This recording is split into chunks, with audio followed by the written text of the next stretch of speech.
Hi, everybody. Our businesses have now added nearly 10 million new jobs over the past 52 months. The unemployment rate is at its lowest point since September 2008, the fastest one-year drop in nearly 30 years. 401ks are growing, fewer homes are underwater, and for the first time in more than a decade, business leaders around the world have declared that the world's #1 place to invest is not China, it's the United States of America, and our lead is growing. None of this is an accident.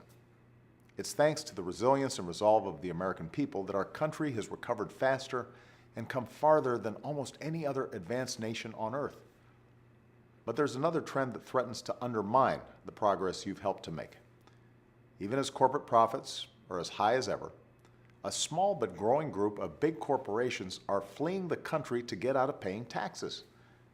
They're keeping most of their business inside the United States, but they're basically renouncing their citizenship and declaring that they're based someplace else just to avoid paying their fair share.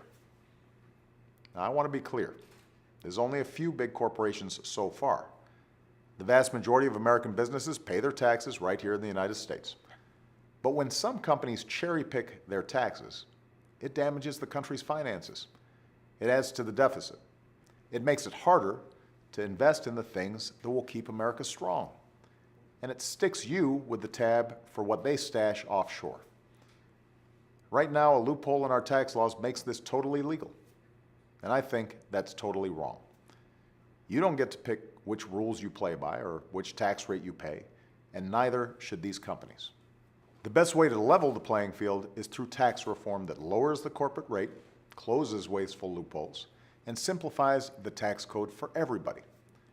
But stopping companies from renouncing their citizenship just to get out of paying their fair share of taxes is something that cannot wait. That's why, in my budget earlier this year, I proposed closing this unpatriotic tax loophole for good. Democrats in Congress have advanced proposals that would do the same thing. A couple of Republicans have indicated they want to address this too, and I hope more join us. Rather than double down on the top-down economics that let a fortunate few play by their own rules, let's embrace an economic patriotism that says we rise or fall together, as one nation and as one people. Let's reward the hard work of ordinary Americans who play by the rules. Together we can build up our middle class, hand down something better to our kids, and restore the American dream for all who work for it and study for it and strive for it. Thanks, and have a great weekend.